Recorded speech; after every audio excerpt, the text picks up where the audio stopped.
আজকে বিকেলে একটু ঘুরতে বেরিয়েছিলাম শ্রী শ্রী মায়ের সারদা কানন। তো এখানে মা মূলত স্নান করতে আসতেন, মানে এই খালের পাড়ে। ভেতরে রয়েছে বাবা বিশ্বনাথের একটি খুব সুন্দর মন্দির। মন্দিরের পাশেই রয়েছে এই বাঁধানো ঘাট। এই ঘাটের পাড়েই মা সারদা স্নান করতে আসতেন। আর চারিদিকে রয়েছে খুব সুন্দর ফুলের বাগান, অনেক রকমের ফুল দিয়ে সাজানো একটা সুন্দর বাগান। পদ্ম ফুল দেখলেই যেন মনে হয় মা দুর্গা আসছে। দেখো এখানে অনেকগুলো পদ্ম ফুল ফুটে আছে, সাদা লাল দুই রকমের পদ্মই এখানে রয়েছে।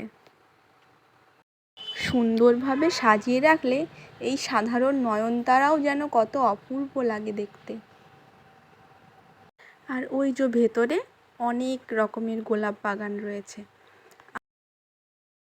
সুন্দর করে কাটিং করা এই দেবদারু গাছের নিচে ছোট ছোট পোস্টারে রয়েছে অনেক বাণী লেখা।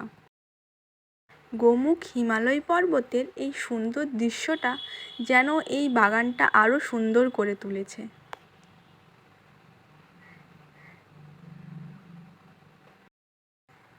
ওই যে ওই দূরে এরকম আরও একটা কৃত্রিম পাহাড় আছে। আর এটা হচ্ছে শ্রী শ্রী মা সারদার প্রদর্শনী, মানে এর ভেতরে মা সারদার অনেক বাণী অনেক ছবি আছে। এটা তালা লাগানো ছিল, সেই জন্য তোমাদের দেখাতে পারলাম না।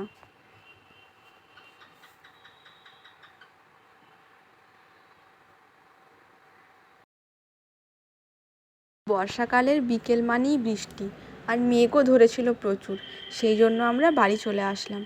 তো ভিডিওটি ভালো লাগলে প্লিজ লাইক করে দিও। টাটা।